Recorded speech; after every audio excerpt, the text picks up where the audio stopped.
Hi, I'm Norma Van Horn, and I visualize a world in which everyone has access to inner peace. And today I am going to share with you the energetic perspective of sports. Now, to lead into this, let me start with a little foundational information about energy. So the root of all of the pain and suffering on the planet is due to a foundational disconnection from our innate wholeness.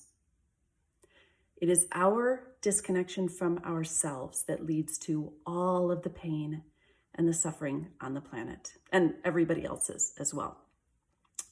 So the root of the word integrity is integer, which means wholeness.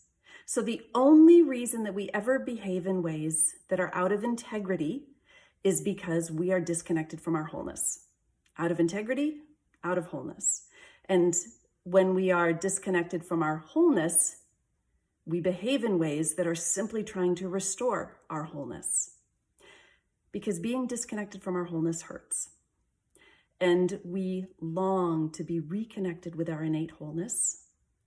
And so we subconsciously and consciously long to feel better. So every act that we take in this state of disconnection is an effort to restore our connection with our wholeness. But because we do not have a deep understanding of energy, we believe that we need to change when we're feeling disconnected, when we're upset, when we're in disturbed peace. We believe we need to change something on the outside. We need to say something to somebody. We need to control another person. We need to change a situation or a circumstance. Something needs to change on the outside, but this is actually upside down, because when we're disconnected from our wholeness, what we actually need to do first is restore our awareness and connection with our wholeness. Because when we are connected with our innate wholeness, we see the world through the lens of our wholeness.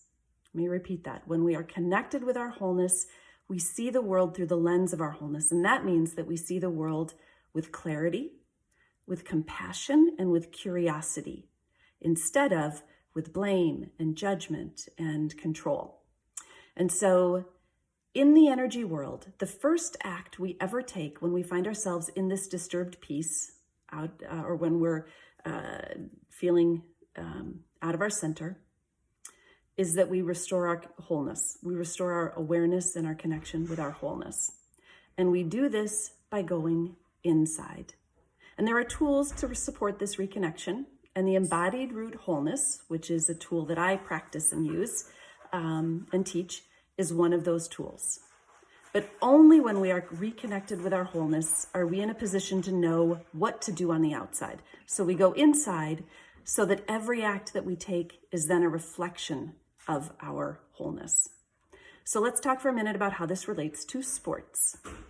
Okay, now in any sporting event or game all around the world, there's typically one winner and one loser, right? And then in some sports, there's actually one winner and there's multiple losers. Think like a swim meet or a tournament, a soccer tournament or a volleyball tournament or the Olympics. There you have one winner and dozens of losers, right? And so think about that for just a minute. Do the math on that. Do the math. If you do enough sports long enough, if you play enough, you can probably expect to lose up to 90% of the events that you participate in. 90%.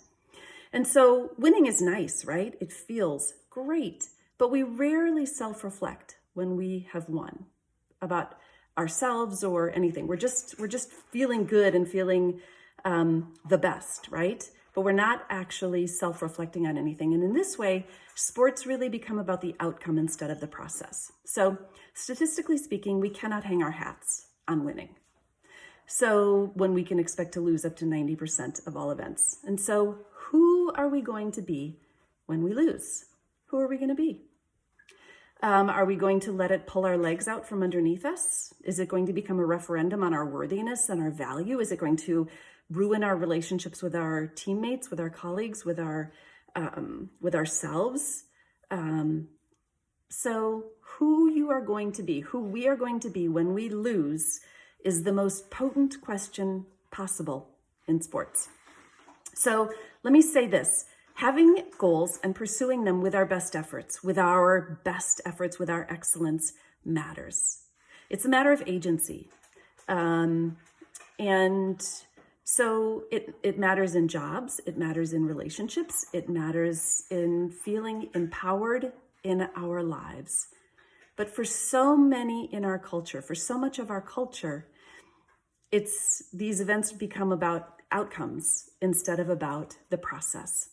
And when we lose, then we lose our center, because again, it becomes this referendum on our worthiness and our value instead of an opportunity to grow our own capabilities and our own agency. So in this context, in this framework, I want to offer the evolutionary opportunity in sports, which is first step, always connect with our wholeness first. That's the first step for everything. Just connect with wholeness first. And only once we're connected with our wholeness, then develop that set of goals from our innate wholeness. And then the goal that we set reflects our innate goal, our innate wholeness. It's not something that we're trying to use to make us feel good or whole because we're out of our center. It's something that instead reflects our wholeness and us bringing our wholeness to the world. And that's a radical shift in how we think about these things. So the metric is never about an outcome then. It's always about a process, about showing up and doing our best in any given moment. And then the third step is prepare, practice, hone, train, do all of those things so that we are ready to bring our excellence to the world in that moment when it matters. And then do your best in the event, in the experience. And then the fourth step is to come back and reflect on it. What are 3 things that I did well? What are 3 things that I can do? What are 3 opportunities for improvement? And do this whether winning or losing, because again, it's not about an event, a static event that happened one time in history. And then the very next day, there's another event in the future. So your whole worthiness is caught up on some future event then. This is instead about evolving the process and growing and learning as a human being. It's a spiral. It's not a static one-time event. It's like, the biggest event in football every year is the Super Bowl, and it happens every year. So how could it really be like the biggest event of all time? So, and then the final step is, again, restore wholeness. Because whether we win or whether we lose, it has the potential to pull us out of our center. And again, when we're out of our center, all we want to do is restore our awareness of our wholeness. So that becomes the foundation. Restoring wholeness, do the next right thing. Restoring wholeness, reflect, hone, do the next right thing. It comes down to this process of restoring wholeness. So that's it. I'd love to hear your thoughts. Does this resonate? Does it not? If you want to learn more about the Embodied Root Wholeness, reach out. I'm teaching a class right now. That's it. Thank you so much. Be well. Blue skies.